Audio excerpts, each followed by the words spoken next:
Good morning guys! It's me Marian Hapitan again. Ayan, na-miss ko mag-video habang nagluluto. Kaya ayan, magluluto ako ngayon ng Turkish rice.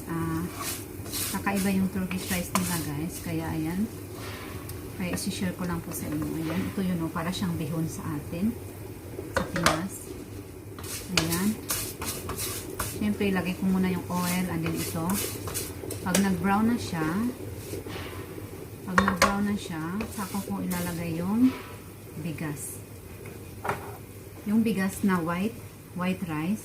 And then, dapat po, bago magluto, ibabad po muna siya hanggang para lumambot yung bigas.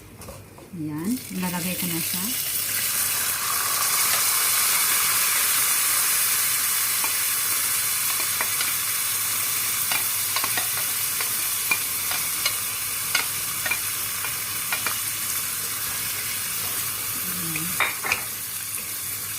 And then, i-mix lang po siya.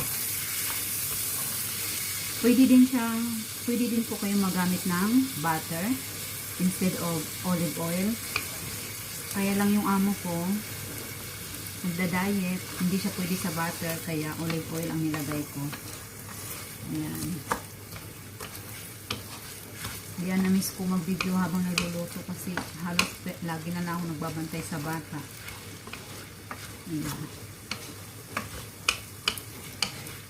Ayan, wala na kasi yung tagaluto, umalis na. Nanay ni amo, bumalik na sa lugar nila. Kaya ako na ang magluluto ngayon, simula ngayon.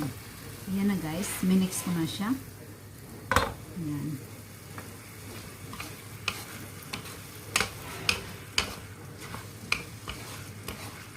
Ayan.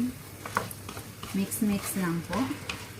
Until, after nyan, lalagyan ko siya ng asin.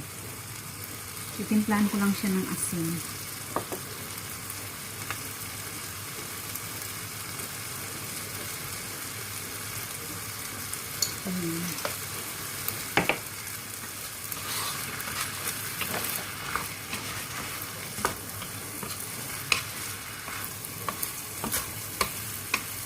Ayan, makapag-start vlogging na ulit ako ngayon sa mga luto-luto ko guys, kasi ako na magluluto everyday.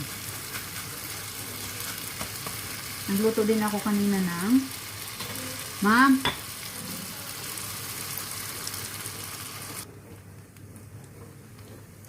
Ayan guys, pasensya na kasi itong amo ko, kunting kibot, kunting iyak ng alaga ko, tinatawag agad ako. Ayan, nag-stop tuloy yung pagluluto ko. Hindi niya kayang alagaan yung anak niya habang alam niya may ginagawa ako. Kahit na kumakain ako, mabilisan kasi kunting kibot, kunting iyak ng bata. Tawag na agad ang pangalan ko. Ayan na guys, na-mix ko na siya. Ayan. Tapos lalagyan ko na siya ng tubig. Yung tubig niya guys is 1:2. Kung ang rice mo ay 1 glass, ang water is 2 glass. Ayan.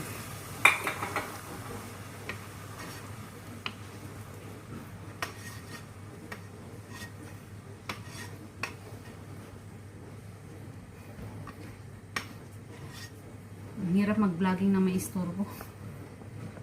Nakaka-stress. Ay, naku. Yan na guys. Ipakuluan ko lang siya hanggang maluto yung kanin. Tapos after maluto, pag wala na siyang tubig, tatakpan ko siya ng tissue bago yung cover ng kawali. Ayan. Ganyan lang siya guys. Yan na, para siyang sinangag kumbaga. Tapos ito naman yung tarhana soup, Turkish soup. Ayan. Mabilisan lang ang pagluto ko guys kasi ang daming trabaho.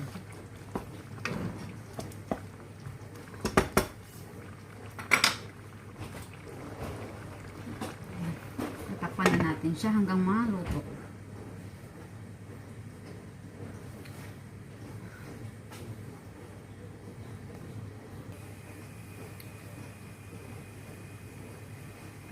Ayan guys, wala na siyang tubig.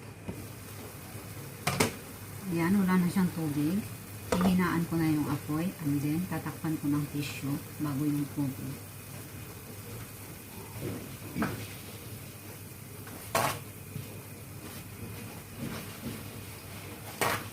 Ayan. Ganyan yung style ng luto ng ano nila guys, Turkish rice. Ayan. Ayan. Ayan, hinaan ko lang siguro mga 5 to 10 minutes, maluluto na siya.